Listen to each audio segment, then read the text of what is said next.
রণবীর কাপুর ও Bobby দেওলের animal ছবিতে জয়া চরিত্র অভিনয় করে রীতিমতো তাক লাগিয়ে দিয়েছেন তৃপ্তি ডিমরি। আলোচনায় যেমন উঠে এসেছিলেন দুই নায়ক, তাতে পাল্লা দিয়েছিলেন কিন্তু এই নতুন মুখ। ৩০ বছর বয়সী তারকা এখন বি টাউনের নির্মাতাদের চাহিদার শীর্ষে আছেন বলা চলে। খবর মিলছে অ্যানিমেল পেরিয়ে রণবীর ববি থিত অবস্থায় থাকলেও তরতর করে কিন্তু এগিয়ে চলেছেন তৃপ্তি।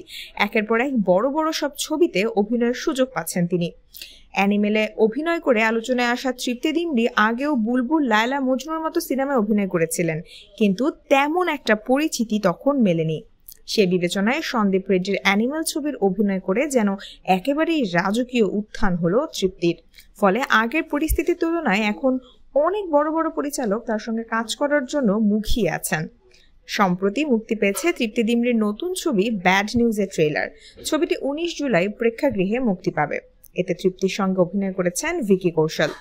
এছাড়াও রাজকুমার রাওয়ের সাথে অভিনীত আরেকটি ছবিও আছে তার ঝোলাতে। চলতি বছরের 11 অক্টোবর সে ছবি প্রেক্ষাগৃহে মুক্তি পাবে।